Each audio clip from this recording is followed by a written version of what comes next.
Welcome, Dr. Shafia in Egypt. Okay, shukran. I know I recognize the major and the vast role you're playing in the World Food Program and this event to happen, and your concern and seeing that the education is very important in order to help nations to survive, and maybe this is one of the major solutions for the scarcity of food. And this linking, maybe a lot of people don't recognize. Yes. Can you elaborate on that and explain it? What we are exploring, it's an exploration, is really we've invested significantly over the last 30 years almost across Africa in the integration of digital technologies for learning and teaching and education management. What we've not explored sufficiently is how we can also add to that equation issues of mental health and well-being, as well as exploring how we can combine digital technologies with issues of food security.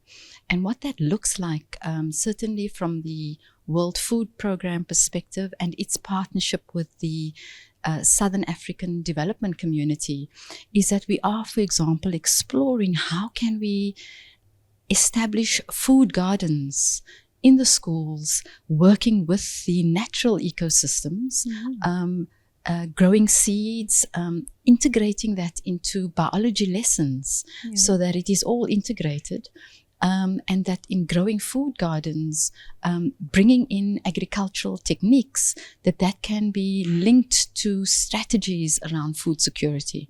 So it is easier said than done, but it is at least an idea that we are exploring based on some examples across the African continent where we have seen the value of really well-managed food gardens where the children they plant the seeds and they grow the food, and they can also eat the vegetables and so on that they can actually reap the benefits from. And so very exploratory, very experimental, but there's something there, we think, that can also get communities very active in the food security agenda as well. So it's not just in the schools, but also working with communities. And therein, I think, lies some of the approaches that we are beginning to explore with in Madagascar, for example. There's a particular case where we've looked at containerized infrastructures, renewable energy resources using solar panels, developing food gardens, integrating that into the academic program, and including well-being mental health programs as an integrated approach to schooling in a country like Madagascar, which is also at risk of climate change. So these issues are becoming increasingly integrated. And we are constantly searching for solutions to find ways that are relevant for local contexts. And I think that there is very exciting possibilities. And I'm also very aware that we'll probably make lots of mistakes along the way, like we always have. But we learn. But we learn, and there's definitely, it's part of the music of the future, I think. Yes, of course. You're a professor in Johannesburg University. That's and right. You're an e-learning specialist too. Correct. And you have stated your point of view in the Egyptian experience. I'd like to hear it again and everyone to know it. So the interesting thing is that I have been working in this space for the last 25 years. And one of the things that I was actively involved in is an organization called SchoolNet Africa.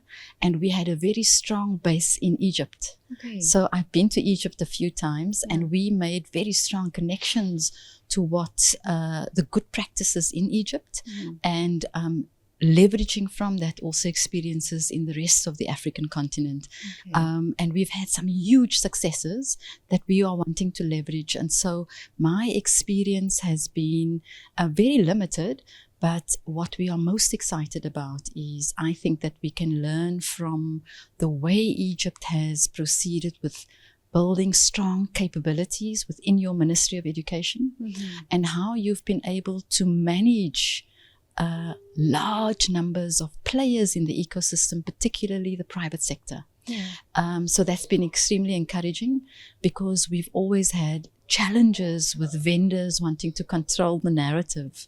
And so I think Egypt is showing us the way forward in terms of navigating partner ecosystems, including with the private sector, and how we can combine that with a strong, capable Ministry of Education.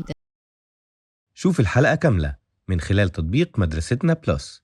مدرستنا، مستقبل يبدأ الآن.